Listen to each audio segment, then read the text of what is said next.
Ladies and gentlemen, welcome back to the workshop. Today we're going to be making a little pencil pot for all the pens and pencils that I have here around the shed. Initially I was going to make a short out of this, but then I thought, you know what, if I go into a lot more detail I could make this a long form video. I'm going to go into a lot more detail to make this a total beginner's guide to basic woodworking. I don't want to sound big-headed or anything, but I am self-taught in a lot of what I do here in the shed, and that's because I found it to be quite a lot of common sense. However, I appreciate that there will be people out there who don't necessarily find it common sense and who would like some more detailed guidance on how to get into woodworking. So that's what I'm going to try and do today.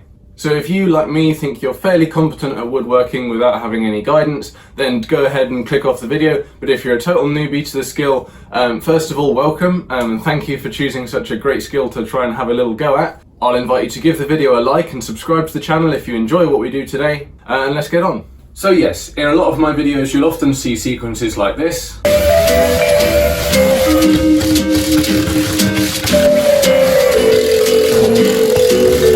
Rapid fire shots of me doing sawing and drilling and driving of screws, just one after the other in quick succession. And that's because I often do a lot of the same processes over and over again in my videos, and I don't want the content to get boring, so I do that to try and make it more interesting and exciting. However, I don't ever say what's really going through my head during those times, and the sort of process that I go through. So in today's video, the aim is to take you through step by step what exactly is going through my head for the benefit of a total beginner.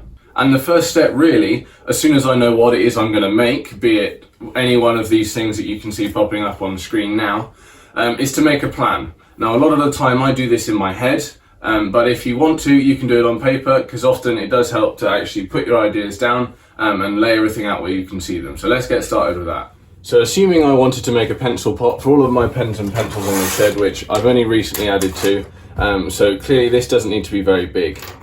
First thing that comes to mind for me is I've either got wood or metal to make it out of, and that will determine what shape it is. I did consider initially with this to maybe get a bit of metal pipe and use that, but I don't have any metal big enough. None of my tube has a big enough diameter. Got it! So that means I have to turn to wood. So then I have lots of things to consider. I need to consider the size of the pot, which as we know is not very big. I need to consider how the pieces of wood are going to join up to each other. I need to consider what wood to actually use, whether that be hard or soft, and also whether that be plank, or I could even try and make it out of a solid piece of wood if I wanted to. Then I need to consider what I actually have available, how it's going to be best for me to cut it based on speed and ease and using the right tool for the job. And finally, the end result. How do I want this to actually look? Is there something specific? Because if I'm making this for somebody, I obviously need to consider whether they will like it. Whereas if it's just me, the only person I need to consult on the end result is myself. So I already know what size I really want to make it.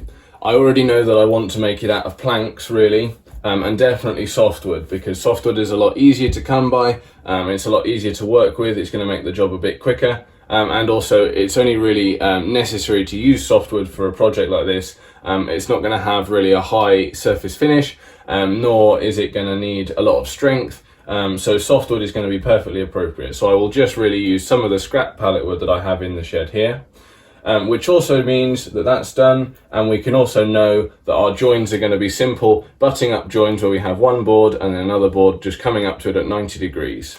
We've already done what wood I have. How to cut it? This will mean that I automatically go to the handsaw or the table saw if I need to make a rip cut, and the end result and look is going to be a lot like a lot of the other things I made, like this box here, with screws, bits of wood with marks on it, and maybe a bit of mold, a bit of black for rust, that kind of rustic, handmade, bodge job together stuff that I do all the time. So like I said, I would already have in my head at this point an idea of how I'm going to do it, but for the benefit of a total beginner, I think I'd probably draw it out something like this. That's what we're going to end up with. Given that my pencils are on average only about 6 inches long, we don't need the whole pencil to fall into the pot, so this could be about 4 to 5 inches tall. Given the amount that we've got here, it could probably be, I don't know, 3 inches square. And if we take a zoom in to one of the joins here and look at a plan view that is looking down on the top of the item, we're going to have boards coming together like this, and then another board at a right angle like this. And that means that the best way for me to join this together is going to be to put screws in through this direction. The size of this pot is also going to mean that I don't need very thick pallet wood. And the other thing that automatically pops into my mind when I've drawn this is the fact that with my boards butting up like this, I'm going to want to assemble it like this, having a board here with another one butting on like that, which means that the next one butts on like this, and the next one butts on like that. No, I've done that wrong. Like this. And that also means that if we go back to a side view, we'll end up with a join like this on each corner, with the one board vertically, and then that's the edge of the next board. And there's also going to be an edge of another board behind, which means we're going to want 2 or 3 screws in the side here, and I'm going to want to make them nice and symmetrical on each corner, just to please the eye. And the last thing I'm going to want to consider is the bottom of this pot. So given that we're doing this design, essentially I'm just going to need a square of wood at the bottom.